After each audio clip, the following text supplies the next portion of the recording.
여러분, 오늘도 즐겁게 수업을 해봅시다. 오늘 수업할 내용은 황지우 시인의 새들도 세상을 뜨는구나 입니다. 그러면 먼저 우리 작품을 읽으면서 거기에 대한 내용을 함께 살펴보도록 하겠습니다. 영화가 시작하기 전에 우리는, 여기에 우리가 나오죠. 시적 화자를 포함하는 사람들입니다. 이들은 일반 대중입니다. 왜냐? 영화를 보러 가는 사람들이 누굽니까? 바로 보통 사람들이죠. 그렇기 때문에 화자는 바로 그 보통 사람에 포함되는 인물입니다. 일반 대중이 우리가 되는 것입니다. 그리고 이것은 우리에 대한, 일반 대중에 대한 이야기를 하면서 동시에 이 시가 일반 대중이 살아가는 사회 전체에 영향을 미치는 그런 것을 문제 삼고 있다는 것을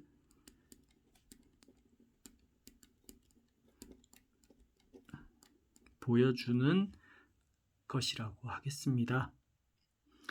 이 시는 일반 대중이 포함된 사회 전체를 대상으로 무언가를 이야기하고자 하는 시라고 볼 수 있습니다. 우리가 일제히 일어나 애국가를 경청한다라고 했습니다. 행동을 일제히 해야 한다는 것은 바로 획일성, 동시에 같은 동작을 해야 한다는 것. 한때 저녁 6시에 국기 하강식을 할 때 전 국민이 애국가가 울리는 동안 태극기 쪽을 향해서 손을 가슴에 올리고 가만히 있어야 했던 그런 시대도 있습니다. 그런 것과 같이 획일적으로 지시된 동작을 행해야 하는 그런 상황입니다. 왜 이런 일이 가능했느냐? 그 당시가 독재 시대였기 때문입니다. 그래서 애국가를 경청한다고 하는데, 사실 경청한다고 해놓고 뒤에 쭉 나오는 내용을 보면 머릿속으로 딴 생각을 합니다. 전혀 경청하지 않는 것입니다. 경청은 상대의 이야기와 내용에 집중해서 듣는 것인데 경청하는 것이 아닙니다. 여기선 반어적 표현입니다. 겉으로는 시키는 대로 획일적으로 따르지만 사실은 거기에 대해서 전혀 집중하지 못하고 동의하지 못하는 그런 마음을 드러낸 것이라고 하겠습니다. 삼천리 화려강산의 삼천리 화려강산은 애국가 가사입니다. 그런데 왜 뜬금없이 삼천리 화려강산이 굳이 들어와 있느냐? 이것은 정말 삼천리 화려강산이라기보다는 반어법으로 볼 수 있는데, 왜냐? 앞에 말한 것처럼 획일성이죠. 독재 체제 아래에 있습니다. 그렇기 때문에 여기는 삼천리, 아름답고 아름다운 우리나라, 우리 강산이 아니라 모든 일반 대중들이 억압되고 자유를 빼앗긴 그런 현실을 가지고 있다는 것을 오히려 반대로 드러내는 것이다. 그렇게 보겠습니다. 을숙도에서 일정한 군을 이루며 갈대숲을 이룩하는 흰 새떼들이 자기들끼리 끼룩거리면서, 자기들끼리 낄낄대면서, 흰 새떼, 이들은 뒤에 나올 화자와 대비되는 자유로운 존재입니다.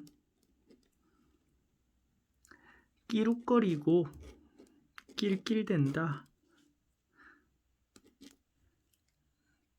1열, 2열, 3열 횡대로 자기들의 세상을 이 세상에서 떼어매고 이 세상 밖 어디론가 날아간다고 합니다. 분위기가 전혀 진지하지 않습니다. 이는 세상, 밑에 자기들의 세상을 떼어맨다고 했죠. 자기들의 세상을 떼어매는 태도가 끼룩거리고 낄낄거리는 그런 진지하지 않은 모습을 보여주는 것이 부정적인 현실, 자기들의 세상, 우리들의 세상이 부정적이다. 거기에 대해서 진지하지 않은 태도, 냉소적 태도를 보이고 있다 라는 의미로 볼 수 있습니다. 1열, 2열, 3열 횡대, 이거는 회길화라고 볼 수 있습니다. 새들마저도 줄을 서야 하는 현실의 상황, 독재체제 아래에 있는 획일성을 강요받는 문화, 이러한 것들은 다 군대 문화라고 할 수 있습니다. 군사 문화라고 할 수 있습니다. 독재체제 아래에서 이런 군대 문화, 왜 그러느냐? 이러한 독재체제를 만들고 있는 게 군인들이기 때문입니다. 그리고 국민들을 억압하면서 그러한 군사 문화, 군대 문화를 강요하고 있기 때문입니다. 그래서 이 세상이라는 것은 앞에 나온 애국가의 삼천리 화려강산이 반어법인 자유를 억압하는 그런 아름답지 않은 현실을 의미하는 것입니다. 그리고 이 세상 밖 어디론가 날아가죠. 새들은 자유롭습니다. 새들은 자유롭게 날아갑니다.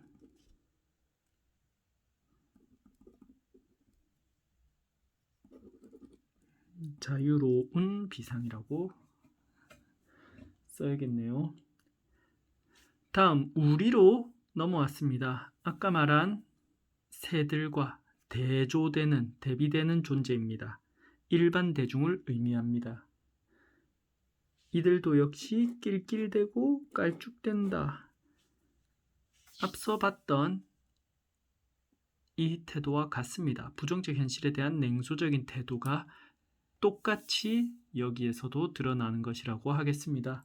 그러면서 우리의 대열을 이루며 여기에 또 새들처럼 대열을 이루고 있다는 것은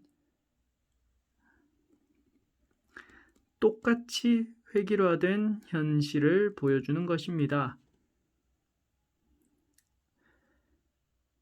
한 세상 떼어매고 이 획일화된 군사 독재 사회에서 이 세상 밖 어디론가 날아갔으면 한다. 현재 상황은 삼천리 화려강산이 아니라 암울하다.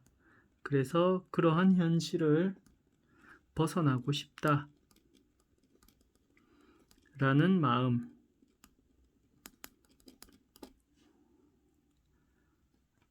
가지는데 대한 사람 대안으로 길이 보전하세. 이거는 애국가 마지막 구절입니다.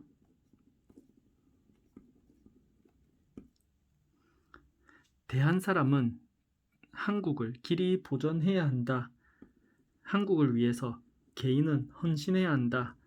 따라야 한다. 라는 강요로 볼 수 있습니다. 노랫말의 마지막 구절을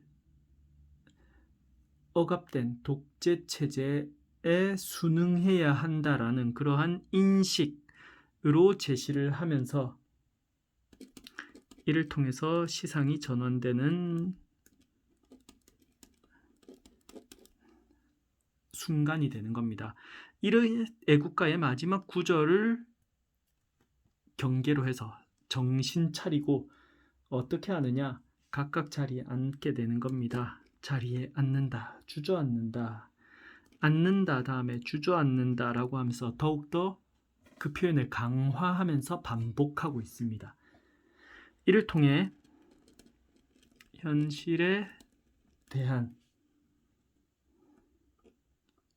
좌절과 어떤 정신적인 절망이 강조되는 효과가 나타납니다. 방금 말한 것처럼 점층적이고 반복되는 표현을 사용하고 있습니다. 그럼으로써 그러한 인식이 더욱더 강하게 표현되는 것이라고 할 수 있겠습니다. 그러면은 우리 여기까지 정리가 된 것 같으니 다음 작품들에 대해서 조금 더 설명을 해보겠습니다. 이 시가 진행이 되는 시간을 보면 애국가가 시작되는 것에서부터 시작해서 애국가가 끝날 때까지의 짧은 시간을 다루고 있습니다. 이 사이에 있는 화자의 생각이 내용으로 제시됩니다. 애국가 시작되는 화자의 소망이 제시됩니다. 시에 나온 시어를 통해서 쓰자면 이 세상 밖 어디론가 날아갔으면 좋겠다 하는 소망이 나타납니다. 그런데 애국가 끝날 때는 좌절하죠. 어떻게 알 수 있느냐? 주저앉는다고 했습니다. 그냥 그 현실을 벗어나지 못하고 그 자리에 그대로 다시 주저앉는 모습을 통해서 화자는 결국 순응하고 포기하고 좌절하게 된다. 자신의 소망을 실천하지 못하고 좌절하게 된다는 것을 알 수 있습니다. 그 다음 이 시 속에 나오는 인물 혹은 대상을 중심으로 보자면 우리가 등장하고 그 다음에 새떼들이 등장합니다. 우리는 현실을 의미하고 새떼들은 어떤 소망이나 이상, 우리가 바라고 있는 소망이나 이상의 존재들입니다. 그래서 서로 대비됩니다. 우리는 현실에서 낄낄대면서 깔쭉대면서 라고 하고 새들도 끼룩거리면서 그리고 낄낄대면서 여기까지는 똑같죠. 둘이서 하는 것들이. 그런데 결국 현실에서는 자리에 주저앉습니다. 하지만 소망의 존재, 이상의 존재인 새떼들은 이 세상 밖 어디론가 날아갑니다. 이것이 우리의 소망과 이상은 이 세상 밖 어디론가 날아가는 것이지만 우리의 현실은 그냥 다시 자리에 주저앉는 것이다. 그래서 우리라는 존재와 새떼들의 존재가 서로 대비되는 존재들이고 우리는 현실을 반영하는 존재, 새떼들은 화자의 소망과 이상이 반영되는 존재가 되는 것입니다. 자리에 주저앉는다는 것은 다시 한번 설명하지만 좌절과 절망을 나타내는 것이고 이 세상 밖 어디론가 날아가는 것은 자유를 가지고 있는 자유로운 그런 모습을 보여주는 것입니다. 이것을 통해서 이 시가 나타내고자 하는 주제는 부정적인 현실에 대한 좌절, 그리고 현실이 아름답지 않다는 것, 무궁화 삼천리 화려강산이 아니라는 그러한 비판입니다. 이 시에서 나타나는 특징은 새와 우리의 대조적 상황을 통해 주제를 전달한다는 것입니다. 자유롭고 싶지만 자유롭지 못하는 그러한 모습. 다음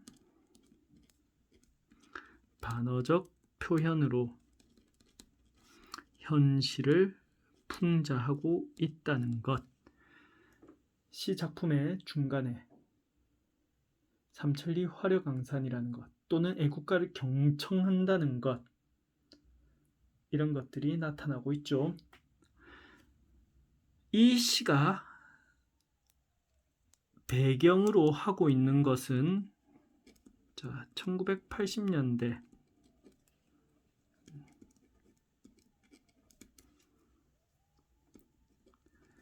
광주 민주화 운동 이후입니다. 이때 군사 정권에 의해서 독재 체제 하에 있었고 전 국민은 정권의 강력한 통제를 받고 있었습니다. 그래서 이때 군사 독재 정권의 바로 폭력적인 정치 상황을 배경으로 하는 작품입니다. 여러분들이 현대사에 대해서 좀 더 명확하게 풍부하게 지식을 가지고 있다면 이런 작품들을 좀 더 쉽게 적절하게 이해할 수 있을 것 같습니다. 작품 분석과 설명은 여기까지 하겠습니다. 여러분들 모두 수고 많았습니다.